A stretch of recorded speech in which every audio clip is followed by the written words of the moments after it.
আসসালামু আলাইকুম। Hello viewers, কেমন আছেন সবাই?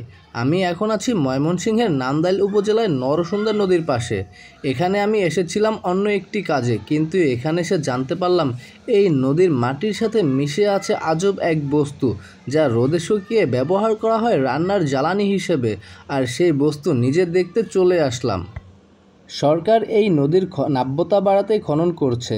এক্সকেভেটর দিয়ে মাটি খনন করতেই বের হয়ে আসে কালো কালো মাটি। এই এলাকার বৃদ্ধ, আবাল যুবা, পুরুষ, মহিলা, শিশু যে যেভাবে পারছে এই কালো মাটি সংগ্রহ করছে তাদের জ্বালানির জন্য। এখানে দেখতে পাচ্ছেন কয়েকজন মানুষ এই কালো মাটি সংগ্রহ করছে। এই যে এগুলো কি আসলে? হ্যাঁ, কয়লা। এগুলো কি মাটি কাটছে এই জন্য এখানে উঠছে? এগুলো কি রান্না করার কাজে ব্যবহার করবেন নাকি? রান্না করার লাগে, শুধু রান্না করার জন্য? জি।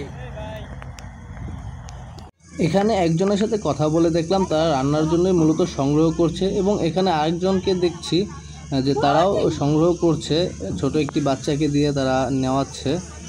আমরা কথা বলবো আরও কয়েকজনের সাথে এবং কাছ থেকে আপনাদের দেখাবো এই মাটিগুলো।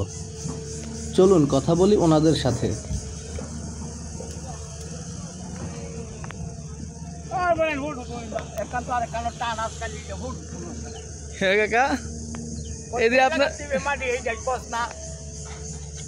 এই কত বছর আগে এসে আপনার খুঁজতে পারেন কাকা? না আপনার বাপ দাদা এর আগে? হ্যাঁ, কেউ কইতে পারতো না। এই যে আপনার কত বছর রান্না করতে পারবেন? ধরেন এই যে আপনার কত বছর রান্না করতে পারবেন?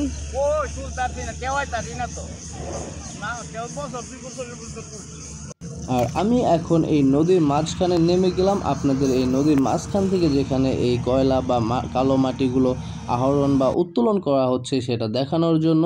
এখানে দেখতে পাচ্ছেন যে নদীর একদম মাঝখান থেকে এই কালো মাটিগুলো উত্তোলন করা হচ্ছে। কেউ কেউ কোদাল দিয়ে এখানে কেটে কেটে তারপরে উঠাচ্ছে। সব কাঠ কয়লা।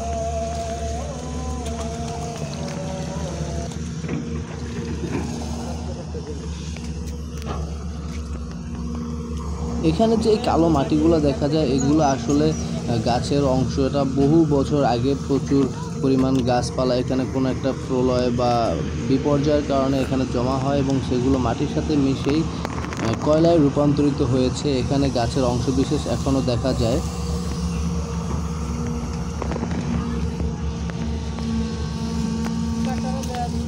এই কাঠটার ওস্তাদ, কাঠটা লই আমু। ডিএনএ টেস্ট করলে পাওয়া যাবে কয়শো বছর আগে। কাঠটা খুব উন্নত মানের কাঠ। হ্যাঁ, এত হাজার হাজার না কত বছর পরে এখনো ভালো আছে।